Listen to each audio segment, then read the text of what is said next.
Harsanyi time. Our friend David Harsanyi of National Review joins us once again to weigh in on all the latest. Great piece up on nationalreview.com. Fauci is not your God. David, how dare you speak blasphemy of the deity known as Dr. Fauci? Well, I have to be honest. I wasn't really a Fauci hater early on. I didn't love what he was doing, but I didn't really have much of an opinion. But when you look back over the past year, or when I look back over the past year, it's just impossible for me to ignore that the guy consistently misleads the American people because he tries to act like, in some paternalistic manner to coax them into doing things he wants. He's made mistakes. He constantly is attacking constitutional protections that are both as far as his championing of full-blown lockdowns and his contention that we would have done better had we had some sort of centralized system where guess who is in control? Dr. Fauci. All these things, I think, add up to someone who has not done a very good job, or worse than that, has been consistently wrong and undermined sort of this pessimistic manner that undermines the American people in a way. So, yeah, I know. So that was my thought process when I wrote it.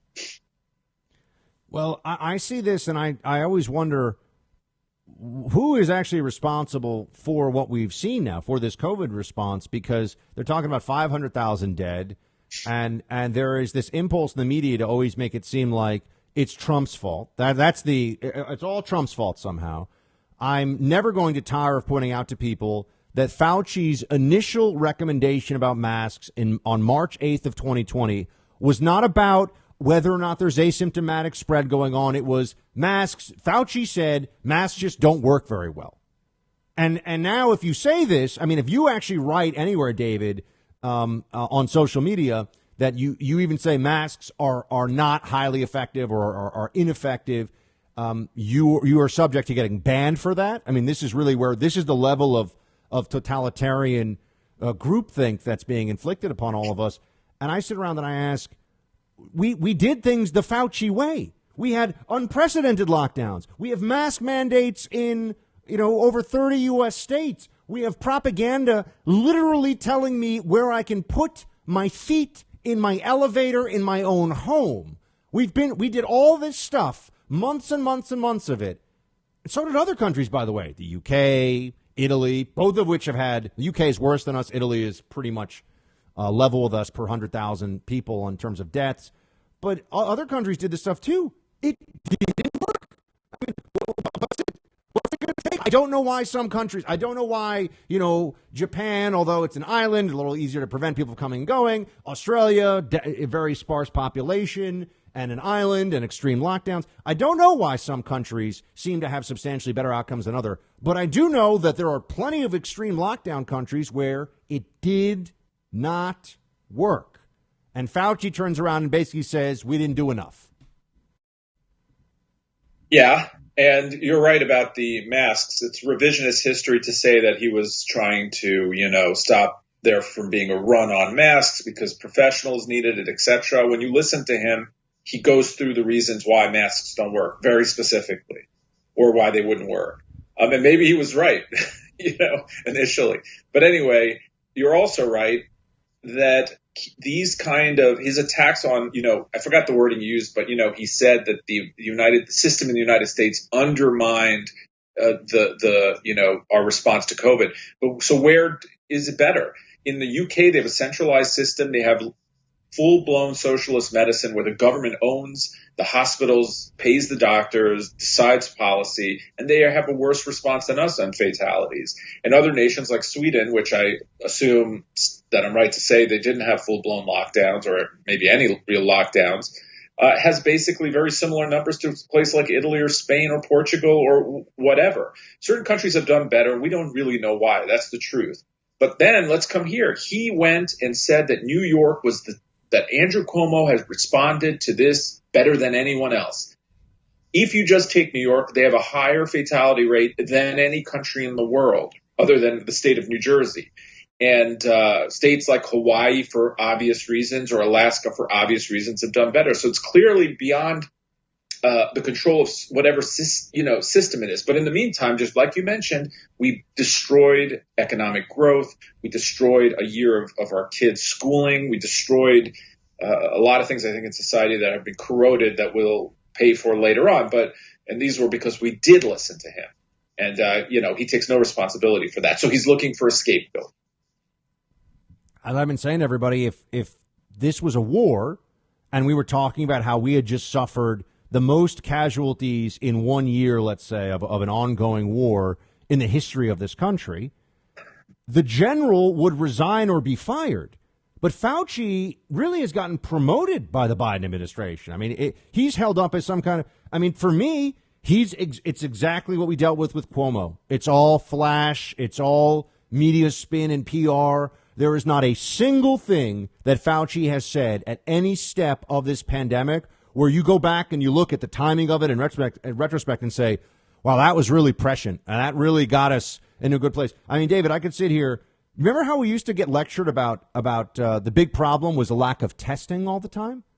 I mean, Nancy Pelosi was testing every 5 seconds. Fauci, we don't have enough testing. Test and trace. These people who are in charge were selling the public on, we're going to catch everybody who has COVID or is near somebody with COVID and quarantine them in time to stop the virus. This was flatly moronic, and I said it was from the start. I've been saying test and trace since June in New York because it was one of the parameters for reopen. We need a certain level of test and trace capacity. You're not going to trace 100,000 cases a day nationwide. I mean, it's just idiocy. But no one holds them to account for anything. And it's just, I'm the bad guy. Berenson's the bad guy. People that ask questions, we're the bad guys. Yeah, I mean, it's ridiculous, that part of it. The concerted effort by big tech companies and by media to just shut down any kind of skepticism about this stuff. And during the Trump administration, it was always slotted in as like you're either for Fauci and science or you're for Trump, so no one had any room to even challenge these things. But now you see it more. I think it's more clear than ever for people like again, we've been talking about this for a while and you were ahead of the curve on this than me because, I felt like I was willing to forgive people for not understanding what was going on because I think that a lot of us just didn't. Science hadn't caught up to understand what was going on. It still probably hasn't. But then Fauci went on.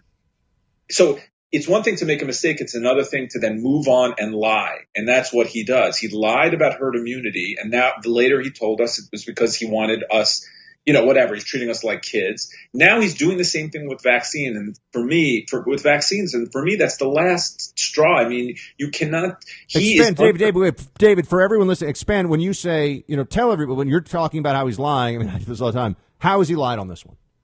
On the vaccines? Yes. Well, explain it to everybody. It's vaccine. The news on vaccines is it's positive, right? We learned that the first shot is probably enough to give you 93% immunity, right, to coronavirus. It helps with most of the other, I don't know if all of them, but the strains that we're seeing from different countries. It's working in Israel. It's clearly working where you have a small population, but you can, it's a contained experiment.